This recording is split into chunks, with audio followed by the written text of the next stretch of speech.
এক যে ছিল বেগুনি ব্যাঙ। সারা বছর তার মাটির তলায় দিন কাটত।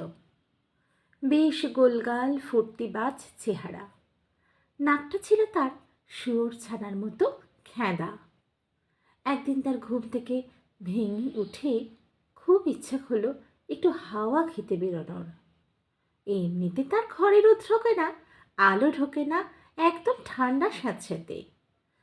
তাই বেগুনি ব্যাঙ চুপি চুপি খুব ভোরবেলা বেরিয়ে এলো বাইরে। পুকুর টুকুর বাগান টাগান পেরিয়ে একটা মস্ত প্রাসাদের দেওয়ালের পাশ দিয়ে যাচ্ছিল সে।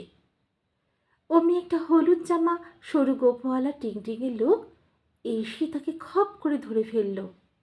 বেগুনি ব্যাঙ বলল, রংটা আমার খাসা, মাটির মধ্যে বাসা, একটুখানি ঘুরতে যাব ছিল মনের আশা। আমায় কেন ধরলে বাবু, বলো সহজ ভাষায়। টিংটিঙে লোক বলল, ব্যাঙ হয়ে যে ছড়া কাটছিস, আমি হলাম কসাই, কাটবো তোকে ভাজবো তোকে, খাবেন রাজা মশাই। ব্যাঙ জিভ কেটে বলল, ছি ছি, এই দেশের রাজা ব্যাঙ ভাজা খান? এত ভালো ভালো খাবার থাকতে স্যুপ খেতে পারেন, নুডল খেতে পারেন, পাস্তা কিংবা পোলাও খেতে পারেন। না, আমাদের রাজা টুংফং নাকি সুখী ব্যাঙ, সুখী সাপ, প্রজাপতি সব খান। তারপর তুই হচ্ছিস বেগুনি ব্যাঙ, বেগুন দিয়ে দারুণ বড়া হবে, সচরাচর তো তোর দেখা মেলে না। সে কি করে পাবে আমি হলাম এন্ডেঞ্জার্ড স্পিসিস?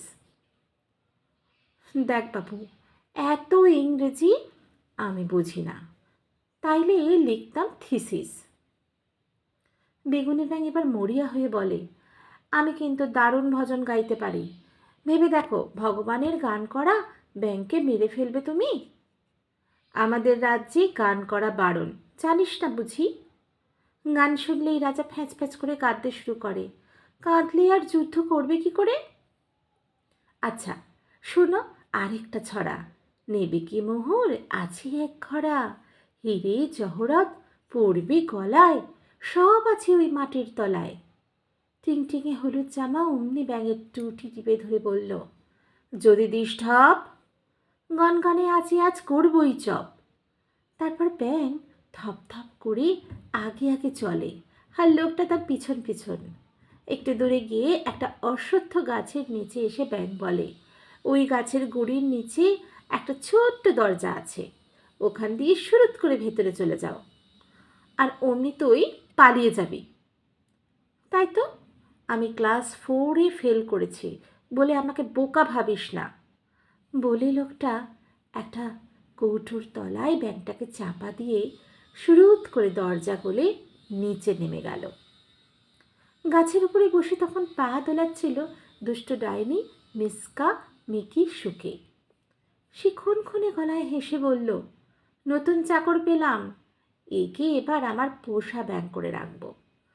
তোর তো 5 বছর কাটলো, যা এবার তোর ছুটি।